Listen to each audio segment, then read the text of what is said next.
Bonjour à toutes et à tous, c'est Romain Daubry, consultant pour Bourse Direct. Nous sommes le jeudi 13 février, il est 13h55 et je vais essayer de vous livrer désormais ce point hebdomadaire un peu plus tôt aux alentours de l'ouverture des marchés américains. Merci à toutes et à tous pour avec vos retweets et vos partages. Pensez à vous abonner à la chaîne Bourse Direct YouTube et puis à liker, à partager ce contenu. Vous savez que c'est le nerf de la guerre pour un bon référencement et je vous en remercie beaucoup.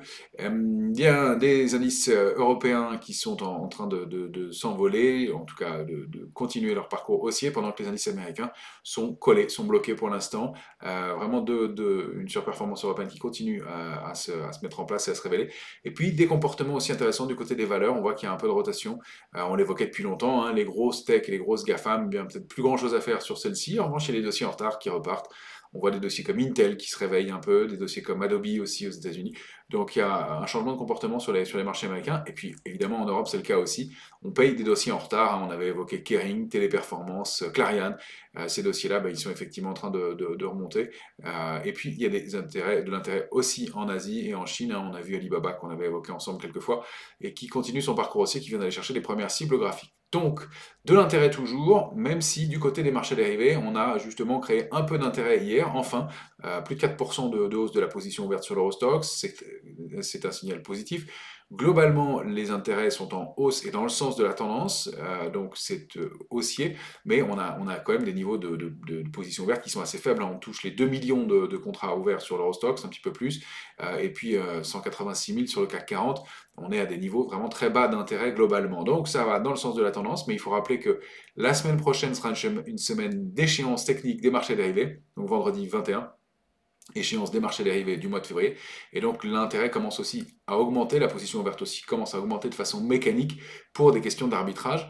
Par ailleurs, ces arbitrages sont aussi renforcés par le débordement de certains niveaux de technique. On sait que les arbitragistes s'équilibrent, qu'ils n'avaient pas envisagé le débordement des niveaux sur lesquels on se trouve en ce moment, 8000, 8100 points sur le CAC 40.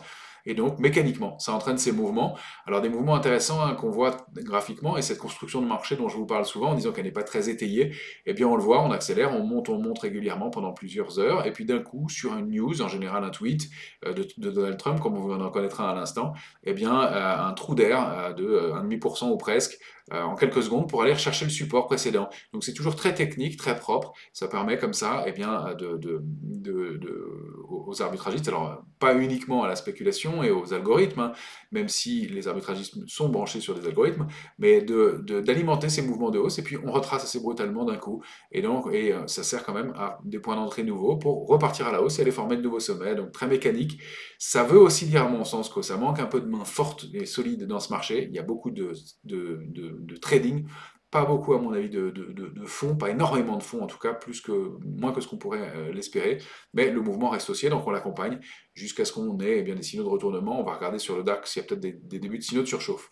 Voilà pour le paysage global. Ratio de couverture sur les portefeuilles en Europe qui est très très optimiste. Sur l'Eurostoxx, à avant-hier, j'ai des petites difficultés pour avoir des mises à jour de ces datas là sur Eurex pour l'instant, mais on a un ratio de couverture qui nous indique que les opérateurs sont très optimistes et très optimistes aussi sur le CAC 40. Ça ne signifie pas mouvement de baisse en soi, ça veut dire que on est moins protégé et que si un mouvement de baisse un peu marqué se mettait en place, les opérateurs seraient plutôt surpris. On va voir comment ils se comporteraient. Est-ce qu'ils vont repayer les replis ou est-ce que c'est autrement que les choses se mettent en place. On va essayer de déterminer ça. Pour l'instant, ça reste haussier et on n'a pas d'alerte majeure à court terme. Pour ce qui est de la semaine et du calendrier,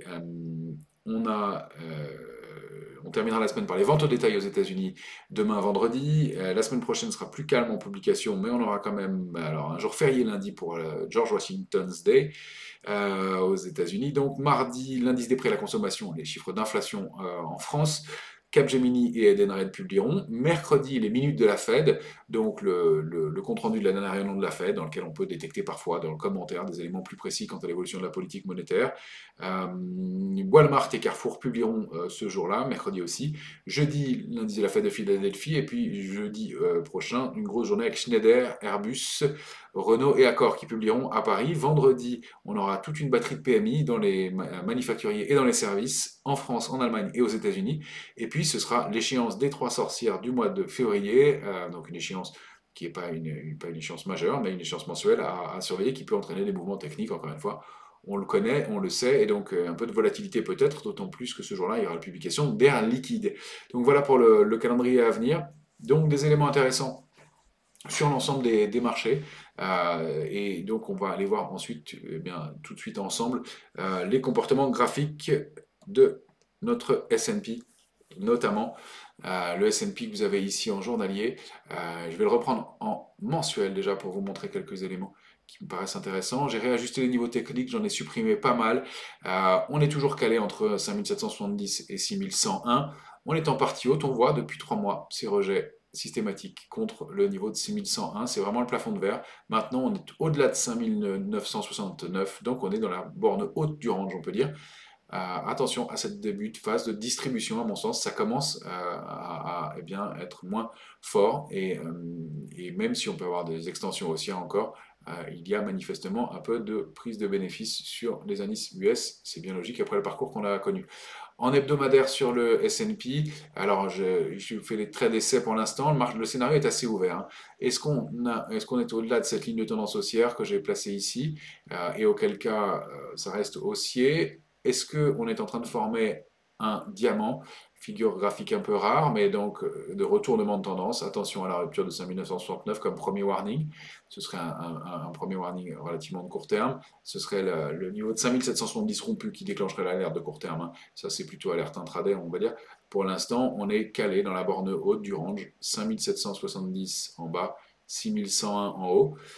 Est-ce que le marché veut faire une pause un peu plus longue et donc aller s'installer dans ce possible biseau, donc borne haute ici, borne basse là, et est-ce qu'on va aller travailler à l'intérieur de ce biseau pour repartir à la hausse ensuite? C'est une autre possibilité. Ou alors est-ce qu'on va déborder 6051, 6101 pour aller chercher l'extension suivante, le range suivant, et donc aller repartir à la hausse? Pour l'instant, le scénario reste très ouvert sur le S&P. On n'a pas d'éléments très clairs en termes d'intérêt, si ce n'est qu'on n'a pas de pression baissière à ce stade, même si on a quelques séances de baisse avec des volumes un peu plus lourds. Mais on voit cette oblique baissière testée 2 fois et contre laquelle on n'a pas réussi, qu'on n'a pas encore réussi à aller chercher les jours précédents, enfin en tout cas en ce début de semaine, au début de la semaine en cours, on n'est plus en début de semaine. Donc cette zone, elle est vraiment clé, hein, 6087, pour la séance, ça va être du jour 6086, 6101.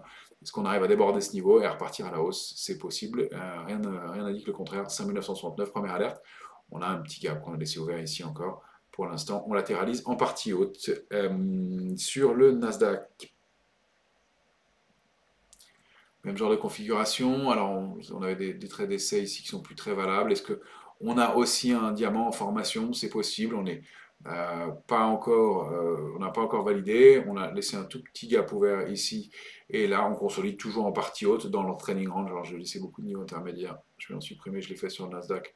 Sur le S&P, c'est plus lisible. Cette oblique, elle semble pas mal. Si je ne la déplace pas, voilà, cette oblique semble pas mal, donc le débordement de pareil ce niveau 21 834, 21 890 pour repartir à la hausse et aller chercher des extensions en direction de 22 130 dans un premier temps, et puis on peut donner les intermédiaires. Non, je ne les avais pas encore tracés.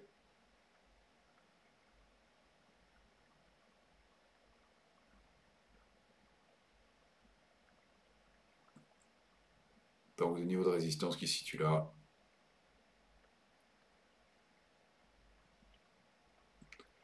Voilà, pour aller chercher donc des extensions 22 316 dans un premier temps, etc.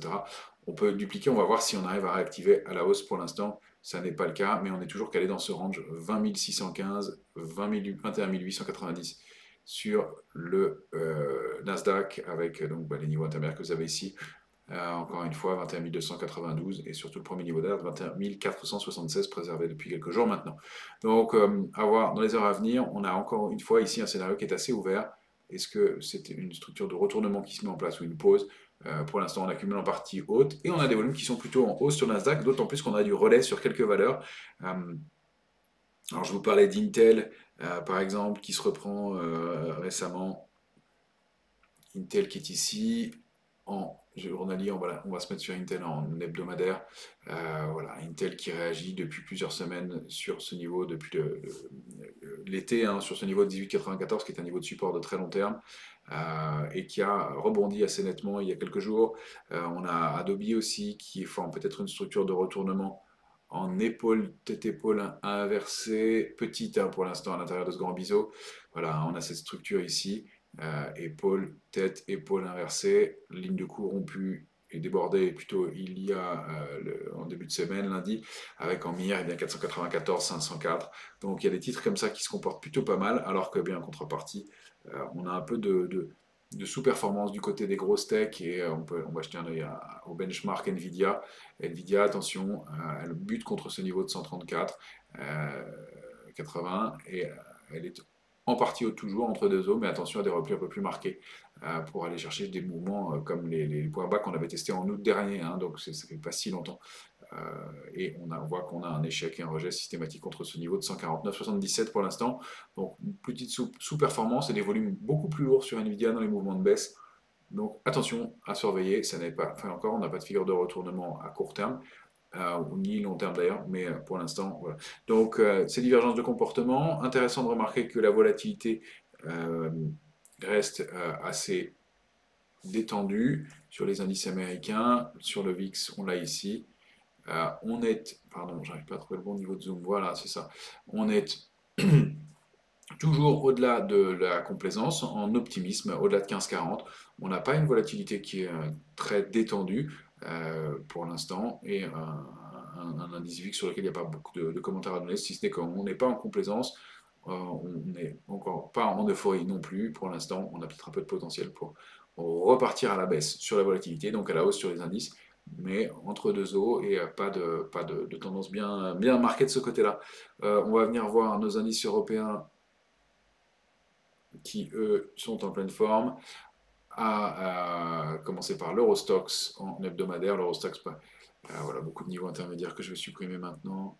Ça allégera visuellement notre graphique. Voilà. L'Eurostoxx, mais il est débordé, il a explosé à 5343, il est en hausse d'un 36%, on prend direction 5555 points. On va dézoomer carrément en trimestriel sur l'Eurostoxx. Regardez, les niveaux sont les tops historiques de l'Eurostoxx qui sont en train d'être testés ici. Donc des niveaux trimestriels débordés de 2000 et on attend d'atteindre des records de janvier 2000. Je vais le positionner pour le principe 5522. Donc là, on va arriver dans des zones très très fortes sur l'Eurostoxx en hebdomadaire.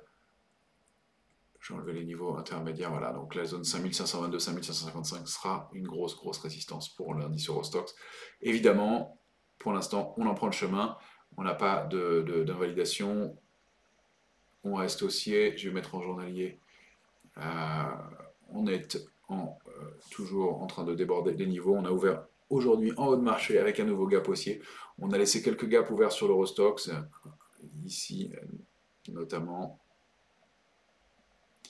un gap ici, celui-là, celui de l'échéance, 2 gaps. On a 3 gaps ici et 4 gaps encore aujourd'hui. Donc attention, même si ça reste un signe de force et un signe de hausse, eh bien, à ces gaps à combler et ces niveaux qui n'ont pas été toujours revisités, enfin, dont les prix n'ont pas été revisités, ça ne veut pas dire que ça le sera tout de suite, mais attention quand même à ce comportement. On va aller voir le DAX qui me paraît intéressant graphiquement. Je vais vous parler d'un peu de surchauffe possible. Eh bien voilà le DAX hein, qui est en journalier ici. On va dézoomer en hebdo. Je vous ai remis les niveaux majeurs.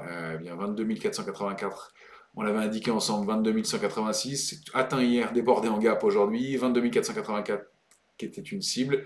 Eh bien on voit que le DAX ne s'arrête plus. Alors on va aller chercher les extensions possibles, pourquoi pas. Il n'y a pas d'invalidation. Maintenant sur le DAX, on est à 5 gaps ouverts d'affilée. Ceux-là, je les ai tracés pour les mettre à disposition. Donc, mouvement suivant nous renverrait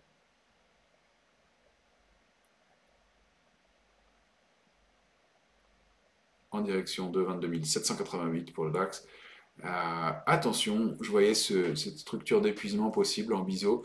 Alors, en borne basse, j'ai bien 3 points, en borne haute, j'ai deux points vraiment franchement touchés.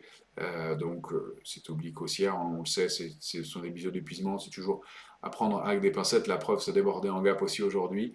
Peut-être un peu de short coincé aussi sur ces niveaux-là. En tout cas, on est un cran plus haut entre 22 484 et 22 788. Ce niveau devient support et important.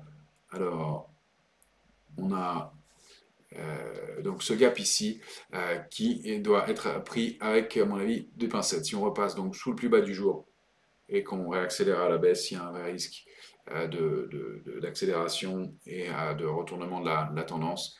Donc 22 186 devient un niveau d'alerte. Le recomblement et le retour à l'intérieur de ce gap pourraient renvoyer à ce niveau-là. Là, on est dans des petites zones d'excès et on voit qu'on a quand même laissé donc 1, 2, 3, 4 et un cinquième gap ouvert. Donc à surveiller dans les heures qui viennent avec des extensions possibles en direction de 22 788. Pourquoi pas, retour donc sous cette oblique à surveiller aussi, mais peut-être ce petit biseau d'épuisement sur le DAX, c'est quand même un parcours énorme depuis plusieurs semaines et qui ne donne aucun signe de retournement de tendance pour l'instant, mais attention, encore une fois, à des petits éléments de surchauffe. Il y a beaucoup d'intérêt et des volumes. Voilà, l'intérêt sur les marchés dérivés n'est pas très fort. Des volumes, il y en a qui accompagnent le mouvement, mais on commence à mon sens, à arriver à des moments où on pourrait commencer à former des pauses. Attention, encore une fois, à la construction de ce marché. Sur l'indice CAC 40, on me redemandait si la vague de Wolf était invalidée. Oui, elle l'est, hein, a priori pour l'instant, puisque on avait, hein, je l'ai laissé ici, ancienne oblique, déborder cette oblique qu'on avait pourtant bien testée, mais on l'a franchement débordé le mois dernier. On l'a franchement débordé le mois dernier, pardon pour l'alarme, on l'a franchement débordé donc le mois dernier et on se réinstalle au-dessus ce mois-ci. Donc cette oblique, je peux la supprimer maintenant, elle n'est plus valable. On est même en train de sortir d'un canal haussier formé de long terme. Je peux enlever mes niveaux. Alors la vague de Wolf, bah, elle a été partiellement active, hein. On est allé chercher quand même des points bas. Pour l'instant, c'est haussier et on est en train de déborder des niveaux majeurs et avec des extensions en direction des plus hauts. 8254 sera une grosse cible et c'est intéressant puisqu'on la retrouve sur notre futur CAC 40, cette cible-là, de la même façon. Alors, on a... Et là, je me mets en 14 heures. Voilà, les niveaux. Alors, sur le futur CAC 40, hein, on était dans un range intéressant. 7763, 8009, hein, autour duquel on a fait plusieurs jours de pause. Hein, on savait que ça allait être un gros niveau. On l'a débordé en prenant appui dessus hier et on accélère pour aller chercher l'extension logique qui est donc située en direction de 8258. On est donc haussier avec un intérêt qui, encore à mon sens, une fois encore, à mon sens, reste un peu modeste, mais dans le sens de la hausse. Donc on accompagne et on est inscrit cette fois-ci un trading range plus haut. Donc celui-ci n'est plus en tiret, c'est celui-là qui va devenir en pointillé et celui-là qu'on supprime maintenant. Les niveaux d'alerte, on les conserve pour l'instant. Alors l'alerte intraday, on va la remonter ici bien entendu. L'alerte de court terme, bien, elle peut remonter au niveau de la médiane. Et l'alerte de moyen terme ici, on peut remonter les niveaux d'un cran pour les alertes pour l'instant. Attention, prudence, donc on arrive près des tops et on voit que la zone cible c'est 8258, 8308 pour l'instant. Pas d'invalidation dans ce mouvement-là. Attention à des petits contre-pieds. Du côté bien des marchés et des indices larges, je voulais vous montrer le Rio. Donc ça c'est le TF du Brésil qu'on avait proposé il y a quelques temps. Un peu trop tôt, il y avait un trou d'air un peu marqué. Je vais le mettre en mensuel. Après, la borne basse, une fois la borne basse du canal haussier de long terme, hein, qui date de 2020, atteinte, on avait bien connu un trou d'air, mais l'indice Bovespa de l'indice brésilien a rebondi nettement. Il a réintégré la borne basse du canal haussier de long terme et là il est en train de tenter de réactiver sa dynamique haussière et de déborder cette oblique qui est très marquée, très nette sur l'indice. Alors si on regarde en hebdomadaire, voilà, on a bien débordé ces niveaux-là. J'ai pareil pas mal de niveaux intermédiaires qu'on peut supprimer. Mais on est en train d'essayer de déborder cette oblique baissière et pour l'instant on a un peu de mal à se réinstaller au-dessus. Est-ce que le mouvement se confirme ou pas? On est un peu en situation d'attente. Du côté des marchés asiatiques, je vais vous montrer l'indice chinois. Donc ça, c'est l'ETF ASI des entreprises chinoises avec une grosse pondération en Alibaba et en Tencent. Toujours intéressant d'aller regarder le comportement, même si, encore une fois, on le dit, on le répète, c'est difficile à investir la Chine à cause des éléments politiques, vous le savez. Maintenant, voilà, on a des niveaux de résistance qui sont proches, mais un mouvement aussi qui pourrait se poursuivre avec des extensions en direction de 106,80, 109,62, 111. Donc un mouvement qui reste haussier et des retours d'intérêt sur la Chine. Alors, justement, je voulais vous montrer Alibaba, qu'on avait commenté ensemble plusieurs fois. Alibaba, eh bien, elle va chercher, alors évidemment, c'est l'ouverture des marchés américains, et donc les futurs, non, l'ouverture des futurs, donc ne tenez pas compte de la bougie qui bouge en temps réel pour l'instant, c'est la préouverture qu'on voit ici. Mais 118,16 était une cible, donc on a un premier niveau atteint qui est important. Si on est rentré tôt, bien, on peut prendre du bénéfice sur les niveaux actuels, sinon les extensions, si on est patient, c'est la zone 143,20, 161,60 avec une cible idéale à 150,20 à l'intérieur du mouvement. On a bien eu sur Alibaba, et je vous avais publié un petit article le week-end dernier sur le site de Bourse Direct, eh bien, c'est trois méthodes ascendantes, hein. Accélération haussière,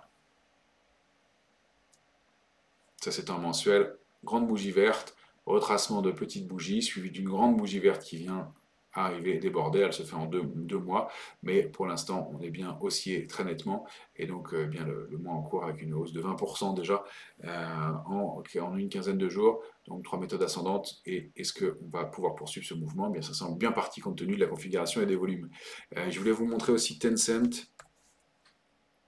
Tencent est ici. Tencent a donc le, le- le gros leader de la musique en Chine qui évolue au-delà d'une ligne de tendance haussière de long terme. On est sur un graphique mensuel sur Tencent. Je vais l'écrire. Pardon, je ne l'ai pas fait pour ceux qui écoutent, ceux qui regardent et qui ne non pas le son, Tencent, voilà, c'est fait rapidement, pardon. Donc Tencent, elle est ici, après une hausse, et bien une accélération haussière, retour sur un niveau de support majeur à 9,35, et là elle est entre deux autres dans ce grand triangle symétrique. Elle accumule plutôt en partie haute, maintenant quand on regarde, il y a quand même des rejets sur la borne haute, systématiquement, donc à surveiller. Pour l'instant, on est en partie haute. Pas beaucoup de momentum, mais si on arrive à déborder, à sortir de ce triangle haussier, vous connaissez le principe, on peut aller accélérer à la hausse un peu plus loin sur le titre, donc aller chercher un mouvement d'amplitude égale à ce triangle, qui est normalement, dans la majorité des cas en tout cas, un mouvement de continuation. Alors est-ce que le, tout dépend, l'objectif dépendra du moment où le titre en sort éventuellement. En tout cas, il faut horizontalement dépasser 14,10 pour réactiver la dynamique haussière et aller chercher les extensions suivantes. Donc, un titre à surveiller de ce côté-là. Oui, sur l'Asie, je vous montrais l'ETF ASI, il y a aussi quand même quelque chose de très fort qui s'est mis en place. Là, j'ai pris un mouvement annuel.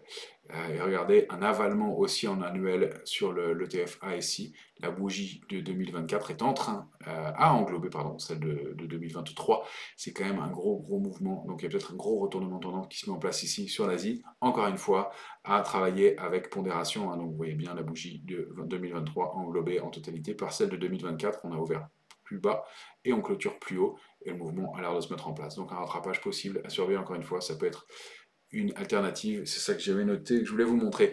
Du côté des ETF, on a l'ETF des télécoms qu'on a évoqué depuis le mois de septembre ensemble, qui surperforme toujours, qui a un parcours haussier assez marqué. On est sorti de cette longue congestion, on continue à performer, et je voyais qu'il était toujours surperformant depuis quelques jours, donc avec un parcours lent mais régulier, 44,60 en mire, 46,44 derrière, et puis des extensions jusqu'à 51,76, ça c'est du long terme, mais le mouvement reste haussier, et donc pour l'instant, pas d'invalidation. Ça reste un secteur fort. Parmi les valeurs sur les matières premières, pas beaucoup de commentaires pour l'instant. Le palladium, qui avait formé aussi un avalement aussi, eh bien, est en pause sur des niveaux de support. On préserve pour l'instant 994. On n'arrive pas à accélérer beaucoup sur le palladium, mais le signal a été quand même important, à mon sens, avec cet avalement haussier aussi. Hein. C'est la mode des avalements haussiers de long terme, mensuel ou annuel.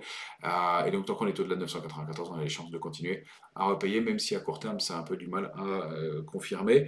Le gaz naturel est en hausse nette depuis plusieurs semaines maintenant. On est bien sorti du canal baissier de long terme. Alors je l'avais décalé, je l'ai pas redécalé suite à l'échéance des futurs. Mais on a bien réactivé cette dynamique. On reste haussier. La première cible c'est 4,35. Donc hausse de ce côté-là aussi. Le Brent, il est toujours dans son grand triangle symétrique de long terme. Il n'en sort pas. Je vais le mettre en mensuel, hein, il sera mieux visible. Voilà, j'ai pu l'épaissir. Alors pareil, il faut que je réajuste à chaque échéance, hein, il est bien lisible ici ce triangle, de la même façon ici et là, autant pour moi. Mais on est vraiment entre deux eaux, autour de 75-70, pas de décision forte de ce côté-là, attention à la sortie d'une longue congestion, mais qui devrait plus tarder maintenant. On approche de la pointe de ce triangle, même si ça pointe jusqu'en juillet, mais on approche de la pointe et on sait que en général les mouvements se font avant la sortie.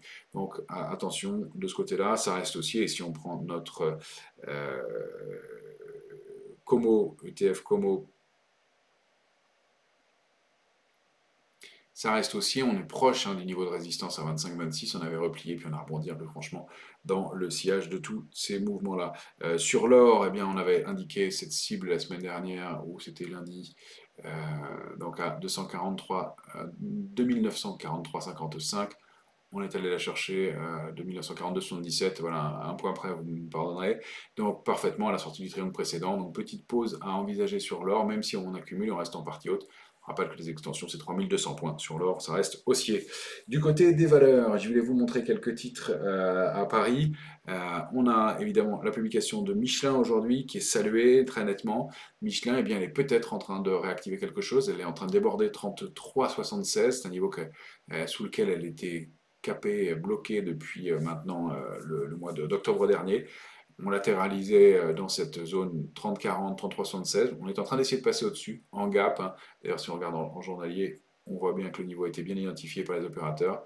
Plus bas du jour, et bougie d'indécision. On est peut-être en train de repartir à la hausse. Il faut préserver absolument ce niveau-là pour sortir du range, et puis aller chercher des extensions que vous avez au-dessus. 35-84, 37-58, 39-51, pourquoi pas la borne haute du canal aussi de long terme. Donc c'est peut-être un peu de mieux pour Michelin, mais attention, prudence, on n'a pas encore des volumes qui sont extraordinaires. Sur le titre, je voulais vous montrer Kering, bien entendu. Kering, qui, comme on l'escompte, eh bien, se comporte bien, malgré un peu de volatilité le jour de sa publication, et puis une hausse de 5% au moment de la publication pour clôturer quasi à l'équilibre. Et puis là, on est peut-être en train de valider cette structure de retournement en épaule, tête, épaule inversée.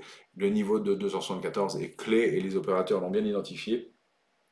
C'est peut-être un mouvement de réactivation haussière qui se met en place et qui se confirme avec donc 336, 339 en mire, 336, 40, 339 en mire, avec le débordement éventuel de ce niveau-là. Il y a Hermès qui va publier bientôt, donc ça peut jouer aussi dans ce sens-là. Téléperformance, bien, elle confirme, elle sort de sa ligne de tendance baissière. On rappelle qu'on a peut-être un double bottom qui est en train de se former ici, très large, hein.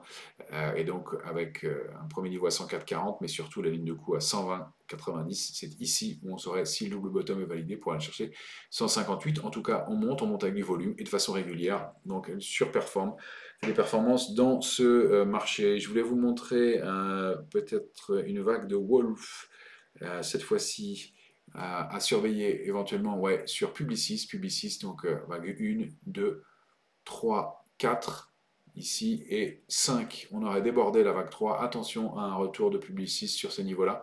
Publicis, on est ici en plus c'est proche d'un niveau clé. Donc Publicis, on est ici en hebdomadaire. Je vais mettre en journalier ce qu'on la verra. Ouais, trop dézoomé, autant pour moi.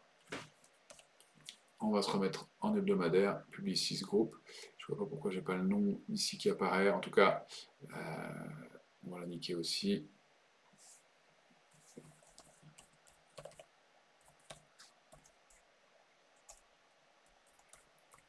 rapidement hebdo. Vous le saurez. Donc attention à cette possible vague de Wolf. Hein. Je rappelle, 1, 2, 3, 4, 5, on l'aurait débordé, on la réintègre. C'est ça le signal qui déclenche la vague de Wolf. Et je vous rappelle que l'objectif, c'est la ligne formée par les points 1 et 4 ici. Donc prudence avec un retour possible en direction de 94,20. C'est pas un mouvement dramatique, mais ça peut consolider un peu pour Publicis à surveiller. Sur les petites valeurs, eh bien, il y a peut-être des choses qui se mettent en place de ce côté-là.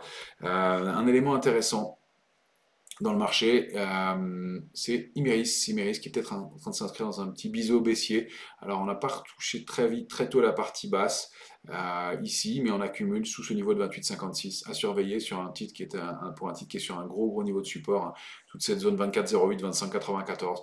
Peut-être un petit peu mieux sur Imerys. Chargeur, je crois qu'on l'avait évoqué ensemble en début de semaine. Eh bien, elle confirme l'accumulation et la compression que je voyais se mettre en place se confirme. On est en hausse de 5% avec un gap aussi aujourd'hui. Donc sur chargeur qui est bien, après une longue compression, j'ai des traits anciens ici, pardon, après une longue compression est peut-être en train de se reprendre un peu. Le potentiel reste intéressant pour aller chercher au moins 13,02 dans un premier temps. On est pour l'instant en train de déborder la médiane du trading range hein, qui se situerait autour de 18, 11, 20. Et je vais l'indiquer ici, ce sera plus lisible. Donc un petit mieux pour chargeur qui est en train de déborder, voilà, 11,40 ce niveau et peut-être de réaccélérer. Fountaine Pajot, est-ce qu'elle confirme ou pas cette possible structure en épaule tête épaule inversée? Bon, pas beaucoup de relais dans cette figure. Voilà. Là j'ai beaucoup de traits d'essai aussi sur le titre. On avait détecté eh bien, cette structure de retournement qui n'a pas l'air de... Voilà, en épaule, tête, épaule inversée. Alors, est-ce qu'on est en train de former le throwback ou pas? Elle avait bénéficié de l'effet d'annonce de Katana, de Beneteau pardon, en début de semaine. L'accélération s'est faite et là, ça ne confirme pas franchement. Donc, il faut bien repasser rapidement ce niveau. Je vais supprimer les autres niveaux qui ne sont pas pertinents, mais en hebdomadaire. Ouais, on avait cette possible sortie par le haut. C'est pas terrible comme mouvement aujourd'hui, mais le mouvement de retracement se fait avec peu de volume. Il faut dire que c'est pas une valeur très liquide, donc prudence sur Fountaine Pajot.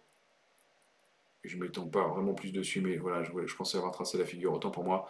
Donc ici, épaule, tête, épaule inversée. Sortie ici, et donc on a un potentiel aussi en direction des 121, 122, 121. Tout rond. On est peut-être en train juste de combler le gap qu'on avait laissé ouvert. Tant qu'on est au-dessus, tout va bien. Attention au passage sous ce petit gap en clôture. Ce ne serait pas un bon signal, ce serait plus un gap de rupture, puisqu'il serait comblé d'une part, mais surtout invalidé d'autre part. Valneva, je sais qu'elle est au centre de l'attention en ce moment. Alors est-ce que ça continue ou pas? C'est pour ça que je voulais vous la montrer.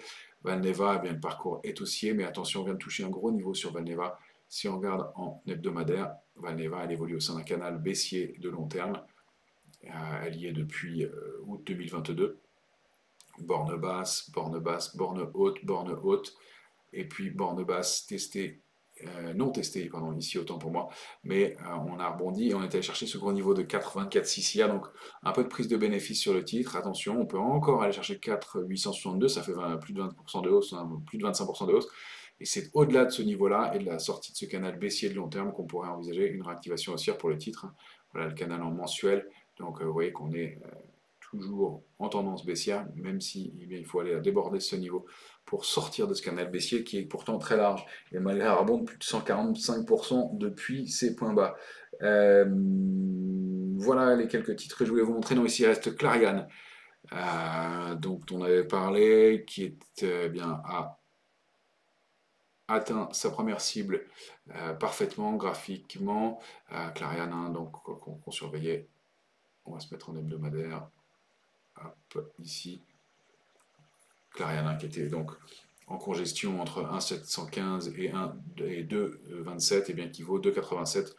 Voilà, Clariane avec des extensions possibles en direction de 3,37. Il n'y a pas d'invalidation, mais on a déjà atteint un niveau. Donc ceux qui veulent encaisser, c'est peut-être pas loin de le faire. D'autant plus que Emeis, qu'on avait moins commenté, a le même genre de comportement. Emeis, on est allé chercher déjà les chiffres, je l'ai tracé en journalier. Oui, même genre de comportement, on n'est pas très loin des 6 pour MAI, ce serait 8,69 ou 8,21, encore un petit peu, mais ouais, on voit ces mèches hautes de rejet, ça commence à peiner un peu pour le titre, donc attention, prudence et prise de bénéfice possible. Voilà les différents éléments que je voulais vous montrer pour cette fin de semaine. Un élément de plus, ce que je voulais vous donner, on est en train de payer les titres en retard en Europe, clairement, hein, on l'a évoqué avec pas mal de titres qu'on a vus ici. On a en revanche peut-être un mouvement qui est en train de se mettre en place, et c'est peut-être le dernier graphique que je vais vous montrer, le CAC Small, euh, qui est peut-être en train de réactiver sa dynamique. Je m'en vais. Haussière, ça c'est important à surveiller, non pas parce que s'il y a une grosse surperformance, on évolue au-delà en mensuel d'une ligne de tendance haussière, on a bien rebondi dessus. On est en train de déborder 10 970 sur cet indice CAC Small. C'est toujours sous-performant par rapport au reste, mais on a peut-être débordé cette ligne de tendance baissière une fois, deux fois, trois fois, quatre fois testée. Donc il y a peut-être quelque chose qui se met en place de ce côté-là. Et on sait que dans les mouvements haussiers et la fin de mouvements haussiers, vous savez que je suis prudent sur cette année, que je pense que ce sera une année de distribution dans le marché, même si j'accompagne ce mouvement, comme vous le savez, dans le sens de la tendance. Je ne cherche pas à anticiper les niveaux de baisse, mais je fais attention à ce marché. Eh bien, on dit souvent que le dernier mouvement dans un marché, c'est le mouvement des petites et moyennes capitalisations. Or, il y a peut-être quelque chose qui se met en place de ce côté-là, donc peut-être l'exploiter, mais se dire que c'est effectivement peut-être après avoir payé les grosses capis américaines qui sont en train de patiner, on aurait ensuite eh bien, les capis en retard, grosses capis en retard, et puis peut-être maintenant les petites et moyennes capitalisations qui pourraient faire l'objet d'intérêt. Donc encore une fois, on a peut-être pour des semaines ou des mois encore à payer et à les retrouver des foyers d'intérêt. Donc stock picking à privilégier sur quelques titres. Voilà, je vous souhaite une excellente fin de semaine à toutes et à tous et je vous remercie encore une fois de votre fidélité.